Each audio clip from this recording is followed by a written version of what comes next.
Radio صدائے حریت جموں و کشمیر آپ سے مخاطب ہے محمد طارق خصوصی اپڈیٹ کے ساتھ۔ مقبوضہ جموں و کشمیر میں تعینات بھارتی فوجوں کے ہاتھوں کشمیری عوام کا قتل عام رکنے کا نام ہی نہیں لے رہا ہے۔ کشمیری عوام کو نام نہاد تلاشی آپریشنوں، جعلی مقابلوں اور دورانی حراست شہید کرنے کا سلسلہ جاری ہے۔ 2 روز قبل فردوس آباد، بٹا مالو، سری نگر میں بھارتی صفاقوں نے 3 نوجوانوں اور ایک خاتون کوثر ریاض کو گولیاں مار کر شہید کیا ہے۔ کشمیریوں کو دورانی حراست قتل کرنا اب ایک معمول بن چکا ہے، جس کا عملی ثبوت صدیق کالونی سوپور کے عرفان احمد ڈار، جو کہ پیشے سے دکاندار تھے، کو گھر سے اٹھا کر پولیس حراست میں تشدد کر کے ماورائے عدالت قتل ہے۔ رواں برس 18 جولائی کو امشی پورہ شوپیاں میں فرضی مقابلے میں شہید کیے گئے راجوری کے 3 مزدوروں کی DNA ٹیسٹ رپورٹ کے بعد یہ ثابت ہو گیا ہے کہ انہیں 62 RR کے صفاقوں نے اپنی ترقیوں اور انعامات کے لالچ میں شہید کر کے 3 غریب گھرانوں کو اجاڑ دیا ہے۔ 1990 میں یہاں نافذ armed forces special powers act نامی بدنامی زمانہ قانون کی آڑ میں صفاق بھارتی کشمیریوں کا خون دھڑلے سے بہا رہے ہیں۔ گزشتہ ماہ سے اب تک ایک خاتون سمیت 21 کشمیری نوجوان شہید کیے گئے۔ مقبوضہ جموں و کشمیر میں تحریک آزادی کے آغاز 1989 سے لے کر اب تک 7000 سے زائد کشمیری بھارتی فوجیوں، SOG و ٹاسک فورس کے دہشت گرد گروپوں کے زیر استعمال عقوبت خانوں میں بدترین تشدد سے مرتبہ شہادت پر فائز ہو چکے ہیں۔ کشمیری عوام کا قتل عام اور دوسری انسانیت سوز کارروائیوں کا مقصد اہل کشمیر کو سماجی سطح پر خوفزدہ کرنا ہے، کیونکہ اہل کشمیر ماورائے عدالت قتل، گرفتاریوں، تشدد، لوٹ مار اور آئے روز گھروں پر چھاپوں کے عینی شاہد ہیں۔ بھارتی دہشت گردوں نے مقبوضہ جموں و کشمیر میں انسانیت کے خلاف سینکڑوں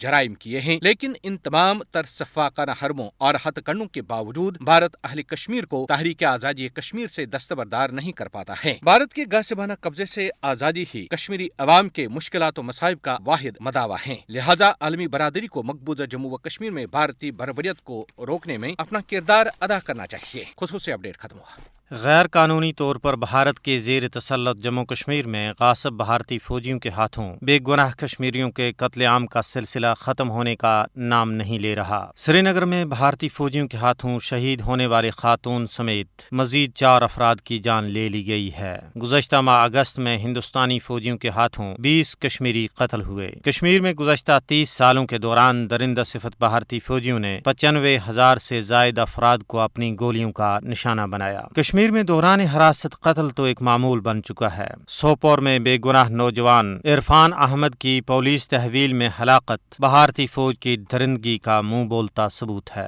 1999 سے اب تک غاصب فوج کے زیر انتظام تفتیشی مراکز میں 7,000 سے زائد افراد اپنی جانوں سے ہاتھ دھو بیٹھے ہیں۔ اس ظلم و بربریت اور قتل عام کا مقصد کشمیریوں کو نفسیاتی خوف میں مبتلا کرنا ہے۔ یہ طرز عمل اختیار کر کے ہندوستان بین الاقوامی اصولوں کی مٹی پلید کر رہا ہے۔ بھارت نے کشمیر میں ظلم و بربریت کے تمام ریکارڈ توڑ دیے ہیں، اس لیے ضرورت اس امر کی ہے کہ بین الاقوامی برادری کشمیر میں بھارت کے قاتل ہاتھوں کو روکنے میں اپنا فرض منصبی ادا کرے، تاکہ نہ صرف کشمیر بلکہ پورے جنوبی ایشیائی خطے کو تباہی اور بربادی سے بچایا جا سکے۔